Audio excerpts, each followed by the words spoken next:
வணங்குகிறேன் சுவாமி. நலமாயிரு. ஆரோக்கியமும் அறிவும் என்றும் உம்மோடு தங்கட்டும். எழுந்திரும்.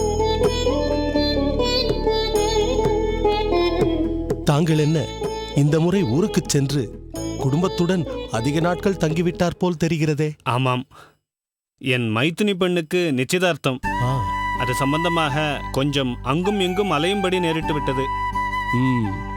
கிரகஸ்தாசிரமத்தில் இப்படித்தான் சில வேளைகளில் சில பணிகள் நம்மை பற்றிக்கொள்ளும். ஆனால் கிரகஸ்தாசிரமத்தையும் கூட நாம் செவ்வனே நிர்வகிப்பது நம் கடமை. இதற்கு பிறகுதானே வானப்பிரஸ்தாசிரமம் என்று சொல்லப்பட்டிருக்கிறது. ஆமாம் சுவாமி. ஆ, நீர் இங்கு அடிக்கடி வந்து போய் கொண்டிருந்தால் நன்றாக இருக்கும். ஏன் சுவாமி? நீர் இங்கு வருகிறீர் என்று தெரிந்தால்தான் நம் சீடர்களுக்கு சுறுசுறுப்பு கூடுகிறது. பாருங்களேன், மடத்தை எப்படி துப்புரவாக வைத்திருக்கிறார்கள். சரி, தங்களுக்கு ஒரு புதிய பொறுப்பை கொடுக்கப் போகிறேன்.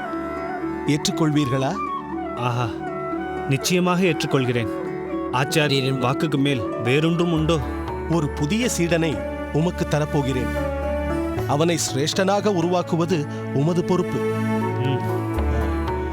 மாரநேர் நம்பி. அடியேன்.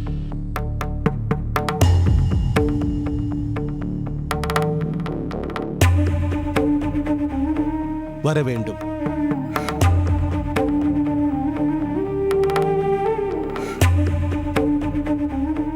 சுவாமி, இவர் பெயர் மாரநேர் நம்பி. சுவாமி, யஜ்ஞோபவீரத்தை காணவில்லையே. அதை தரிக்கும் குலத்தில் இவர் பிறக்கவில்லை.